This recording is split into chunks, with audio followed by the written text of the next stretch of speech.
ताज्या बातम्यांसाठी महान करेला सबस्क्राइब करा आणि बेल आयकॉनला क्लिक करा। इचलकरंजीमध्ये धर्मवीर शंभूराजांच्या पुतळ्याचे आगमन स्वागतासाठी अवघी वस्त्रनगरी दुमदुमली। इचलकरंजीतील मलाबादी चौकात उभारण्यात येणाऱ्या धर्मवीर छत्रपती संभाजी महाराजांच्या भव्य पुतळ्याचे आगमन आज कबनूर येथे मोठ्या उत्साहात झाले। पुतळा येताच परिसरात शंखनाद, मंत्रोच्चार आणि जयघोष दुमदुमला। मान्यवरांच्या उपस्थितीत पुतळ्याची विधिवत पूजा करून प्रथम दर्शन सोहळा पार पडला। क्रेनच्या साहाय्याने पुतळ्यावरील वस्त्र काढताच उपस्थित नागरिकांनी जय संभाजी जय शिवरायच्या गजरात परिसर दणाणून टाकला।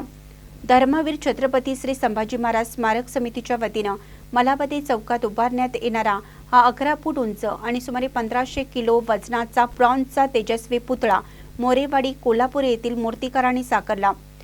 त्यांच्या आगमनानिमित्त कबनूरमध्ये प्रथमच पूजा सोहळा आयोजित करण्यात आला होता।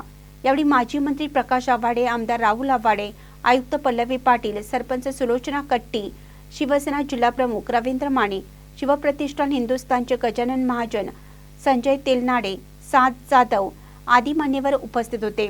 पुतळा प्रथम दर्शनानंतर विद्युत रोषणाईने सजवलेल्या सवाद्य मिरवणुकीचा भव्य प्रारंभ करण्यात आला। कबनूर ते इचलकरंजी मार्गावर दुतर्फा आकर्षक रांगोळ्या, स्क्रीनवरील धर्मवीर संभाजी महाराजांवरील माहितीपट, ठिकठिकाणी होत असलेली पुष्पवृष्टी आणि आतषबाजीने वातावरण अधिकच उत्साहवर्धक झालं। पुतळा शाहू महाराजांच्या पुतळ्याजवळ पोहोचेपर्यंत नागरिकांनी रस्त्याच्या दुतर्फा मोठी गर्दी केली होती। रात्री उशिरापर्यंत सुरू राहिलेल्या या भव्य मिरवणुकीतून संभाजी महाराजांच्या इतिहासातील पराक्रमाची उजळणी झाली असून पुतळा प्रतिष्ठापनेसाठी नागरिकांमध्ये मोठी उत्सुकता पाहायला मिळत आहे। महानकरी न्यूजसाठी विकास लवाटेसह विठ्ठल बिरंजे।